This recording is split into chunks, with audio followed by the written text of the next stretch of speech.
Tips on why my fabric softener area isn't emptying, because it's normal. The way that those I can give you a visual, BRB. Okay, so here's my laundry detergent dispenser.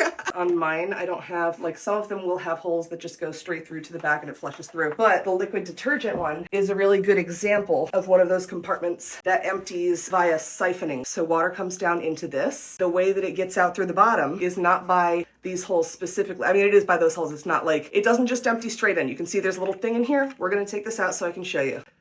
So you see, if you were to put water straight into here, it's not just gonna go straight into those holes. So it kind of has to like siphon up and into here to go back down into those holes. It just kind of helps everything mix together a little bit better. So it mixes the water and the detergent before it comes out of here. Same general idea for fabric softener. The water's gonna flow and eventually the siphon is going to break. Once it's already flushed everything through and the siphon breaks, you may have a little bit of water left over inside of these, and that's totally okay as long as it's water. As long as it's just water, it's not hurting anything. It can be annoying that it's not emptying out because then you have water sitting inside there. That's why a lot of times I will recommend that people dump the water out of their detergent dispensers after they're done running their washing machine for the day. Because if you don't and you leave water in there and water is constantly in there, you're going to get mold buildup eventually. If it's not just water, then you may need to call a tech. These are the stipulations first, okay? If it so happens that you have detergent or fabric softener or what have you inside of one of these compartments after you are done running the machine, and you're making sure that you're keeping everything clean in here, you're making sure that you are using the products correctly. So whatever products you're using in there, whether it's detergent, fabric softener, whatever, literally read the bottle. You would be surprised. There are a lot of little nuances that people don't necessarily know. So long as you're doing all of that, so long as you are maintaining everything correctly, you're using everything correctly, and you are using the settings on your washing machine correctly, because sometimes depending on the cycle that you're selecting, that can make a difference too. So for example, if you are using quick wash rather than like a normal wash, that might not necessarily flush everything through, because a quick wash is not designed to do a full cycle. Quick wash is for like one or two items that maybe you spilled something on a t-shirt or you wanted to just like refresh it because it's been sitting in a drawer for years. That's what quick wash is designed for. So for example, if you're using it incorrectly, then yeah, you can have some stuff left behind in the dispenser. But if you're doing all of that correctly, like your laundry products are still being left behind at the end of the cycle, that's when you would want to call an appliance repair tech, because at that point, it's probably that you are not getting quite enough water through. It could be that you have a clog in the lines, you could have an issue with a water valve, you could have an issue with the control board. There are a lot of different possibilities, and that's the point at which you've done everything that you can. So that's the point at which you would call an appliance repair tech. Thank you for coming to my appliance talk.